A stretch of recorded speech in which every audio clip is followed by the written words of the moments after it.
What's up with it, man? Polo Sports Talk and ENT. Y'all know what to do. Hit that like, sub, comment, notification. Do all that good stuff. You know the deal. You know the drill.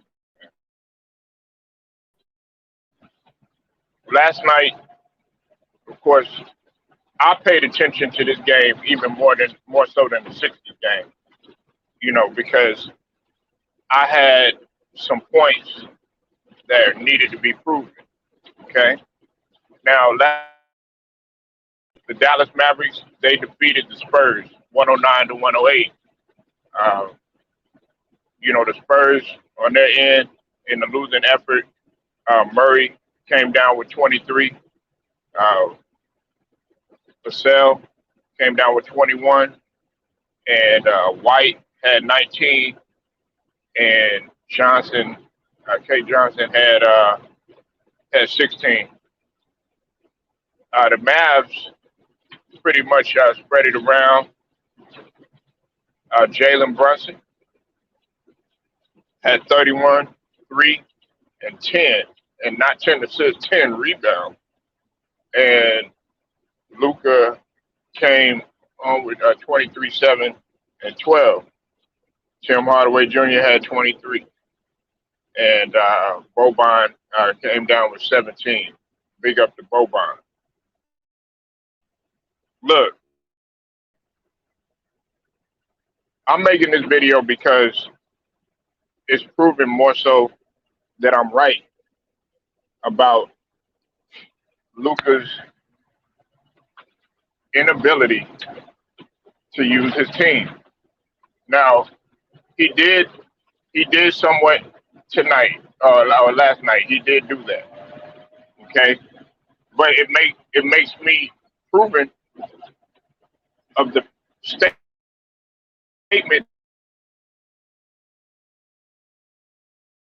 that said that has more control of the offense, better things will happen.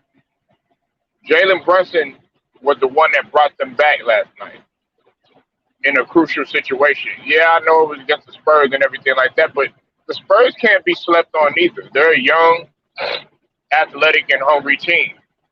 Okay, and they got some athletic players on there. So the Spurs can't be looked at like how they were looked at in the past, much like Minnesota, much like the Washingtons, and all of these other teams where you used to look at and be like, they're garbage. No, you can't look at them like that. You know. Now, Jalen Brunson, man, I've said time and time again that he should have more control of the offense because when Luca is distributing the ball and moving the ball around, better things will happen. But if you have Luca dribbling, 80, 90% of the time, it's going to take away from the team. Even look at that. Boban even had 17 last night. And then when you get others involved, you'll see that the contribution will be better. Now, I want to give an example because last night the Memphis Grizzlies they played against Denver, okay? And remember, Denver had uh, blown them out. They blew the Mavericks out. I think it was like 114 to like 77 or something like that. Just completely annihilated them. And you know why that was? Because Jokic was knowing how to use his team. Luka was not. However, you didn't see that from John Morant last night when they played Memphis. So why is it that John Morant is able to use his team and perform better and not get blown out, and you sitting up there dribbling the ball, dribble, not using your team,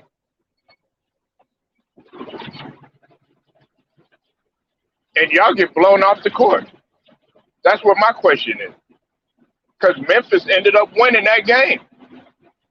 I mean, they were at home. Don't get me wrong, and you know, Denver, because of the altitude, the mile high, it's a difficult place to play. But John Morant was still able to come up with the victory against the team that absolutely annihilated the Dallas Mavericks. And John Morant was able to move, use his team. He had 18, 6-6. So see, I know this is regular season, but these are things that you have to look at. These are things that you have to pay attention to. It might not be big. It might not be a big deal for some of y'all that really like Luka and all you want to see is him make buckets and stuff like that. But for some of the Mavs fans that are truly trying to, they want this team to go deep in the playoffs, not just getting put out in the first round and get back to that, the early 2000s when they won that chip with Dirk and them. This is stuff that you need to look at, and I think Jason Kidd needs to let Brunson have more control of the ball. Better things will happen. Better things will happen because Jalen Brunson knows how to do pretty much everything that Luka knows how to do and better. The only thing that Brunson does not have that Luka has, besides the height, is more control of the ball. Brunson is that guy. And more importantly, this is the thing about it too. He's selfless. Like last night, man, I was on Ticket's channel. Shout out to Ticket or Pro Basketball Update, either one. And Ticket, I think, posed the question: who would be good for the Blazers? It would be a guy like Brunson. It would be either a guy like Brunson or a guy like Finney Smith. I had mentioned that to him. This is the reason why, is because Brunson is going to play defense, even as a little guard. He's still going to hustle and play defense. He's going to play the passing lane. He's not going to let his man get by him or any of that stuff. And then with Finney Smith, he's one of the you say what you want. Finney Smith is one of the premier 3-and-D guys in this league. Finney Smith is very slept on as a defender and as well as a shooter. But see, I was arguing with this guy on another channel on AB the Hero. Shout out to AB the Hero. If you haven't subbed to AB, definitely go sub to AB the Hero. You know, the conversation turned in about Luka. This guy was, he was like, Luka is that, Luka this, and Luka that. Like Luka is David Ruffin in the Temptations once again, and it's not like that. It's because Luka got so much control that he's not letting any of the offense do anything, or any of the other players do anything. Now, you've seen that evident last year with the playoffs. A couple people made a statement saying that, oh, well, once Luka sat down, he didn't do anything. The team didn't do anything. That's not true. And if they didn't do anything, it was because, okay, Luka got so much control of dribbling, not using his team and stuff. It's kind of like, okay, well, damn, we finally got the ball. Now we don't know what to do with it. Yeah, that happens at times because you get so used to a player just doing that. But I feel like, okay, if Brunson was to have more control of the offense, be able to run it instead of always, giving it to Luka when you inbound the ball. Like, I get annoyed now looking at them inbound the ball to Luka. That's how I'm annoyed, because Luka should be all the way sprinting back up to the floor, conserve energy, and waiting for Brunson to bring it up. Like it's really annoying. But see, last night it was much different. Like look at LaMelo Ball last night when he played the Warriors. Now they lost. They came back. They came back and they ended up losing. But the difference between LaMelo already at this age and guys like John Morant, and in comparison to Luca, is that they don't mind not being the ball handler every now and then. They don't mind not, giving up the ball. Luca has to have the ball. He has to have the ball, or he's gonna be disappointed. And you can see it in his face, man. He has no type of poker face, no type of composure or anything. And that right there, that's youth. That comes with youth and him growing up and stuff like that. But I mean, he's a pouty, whiny baby when he don't get his way, and don't nobody want to play with that. But y'all look at him dribbling, him pulling up from all the way damn near the timeline and stuff like that. I don't look at it like that because you do all that stuff. All that stuff you do is great, either at the beginning of the game or even at during the regular season. What about when it really matters? And Brunson is a guy that's going to get you those type of buckets, those type of plays when it really matters, and he's going to make better sound decisions. So Jason Kidd really needs to pay attention to that. I think he will. I think Kidd will make the adjustments. I think he sees that. And I think like Dirk needs to have a talk. Like guys like Dirk and Michael Finley and Jason Kidd, they need to really sit Luka down and really tell him, okay, look, man, you're gonna have to come off the ball. He's probably not gonna want to hear that, but I think coming from a champion like a Dirk and like a Kid, he'll listen. But he didn't really listen to Carlisle, so that that whole thing right there, it didn't work out. Luca is, as much as I like Luca and everything, he's a basket case too, man. He's a basket case, and you're talking to a guy that actually supported Luca. But see, Jalen Brunson, he's doing whatever's necessary. Like for real, if you really go back and you really go pay attention to how those guys played, they played better with Jalen Brunson having control of the offense. And see, this time he didn't even really have that many assists. He only had 3 assists. Luka has 7. And you play well-rounded, like, okay, everybody's always bringing up 28, 8, and 8. Okay, that's great. It's easy to get assists if you got guys that can shoot, especially in this era. To get an assist, especially if you got knocked down 3-point shooters. If Finney Smith and Hardaway are hitting 4 3-pointers apiece or 4 shots apiece, guess what? That's 8 assists.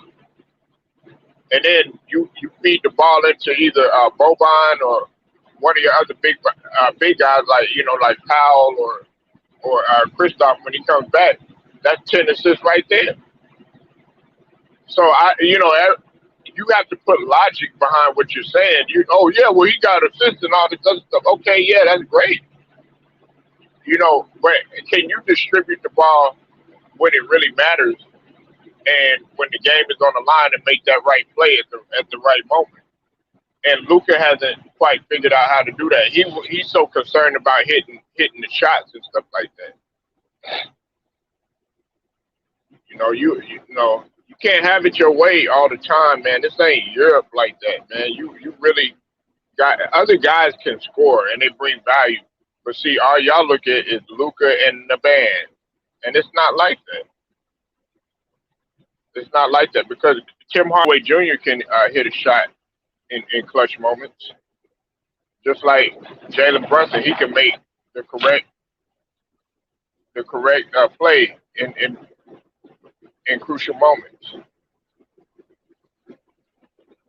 and that's why, like with Brunson, okay, is he a lights out shooter and all that other stuff? No, no, he's not. But he's gonna make the correct play at the right time, and certainly, like if he gets to the line, he'll knock down the free throw. And then also, you got to look at it from from this aspect too. Luka is not really shooting that well. He's shooting in the low 40s. When you're shooting like 30 something percent, from field goal range and stuff like that, and shooting in the 20s from three pointer, you're inefficient. That's very inefficient. That's why I can't put him in the same sentence as like a Larry Bird or Michael Jordan or anything like that. Like a lot of people try to do because Larry Bird was a lot more efficient. Matter of fact, he was more efficient. He was more efficient than Dirk was. You know, he's a volume. He's a volume type of scorer. And I hate to say that, but it's the truth. He takes a lot of shots, and some of the shots that he takes are unnecessary. But see, with Brunson, he's not going to force the issue. Really go back, whoever's listening, really go back and go pay attention to those games. Y'all don't pay attention. A lot of guys don't even really pay attention to the game.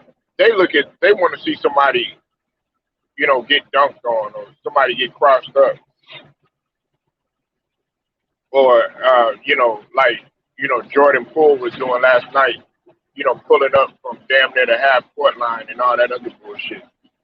But they don't want to really see when it gets really, really tight, are they going to make the right basketball play?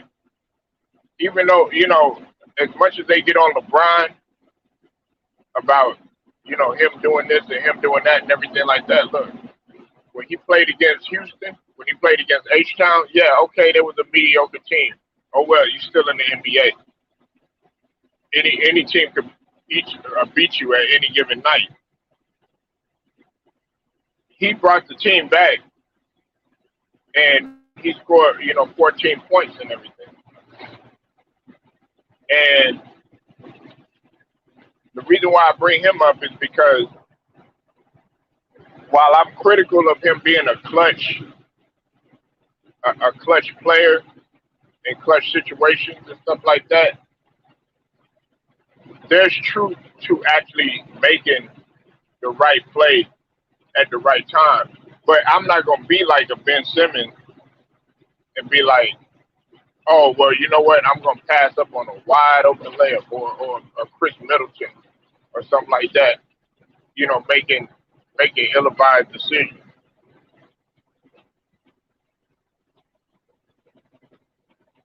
So y'all let me know what you think. Leave your comments, like this video, share, subscribe. Polo Sports Talking ENT. I'll get at y'all later.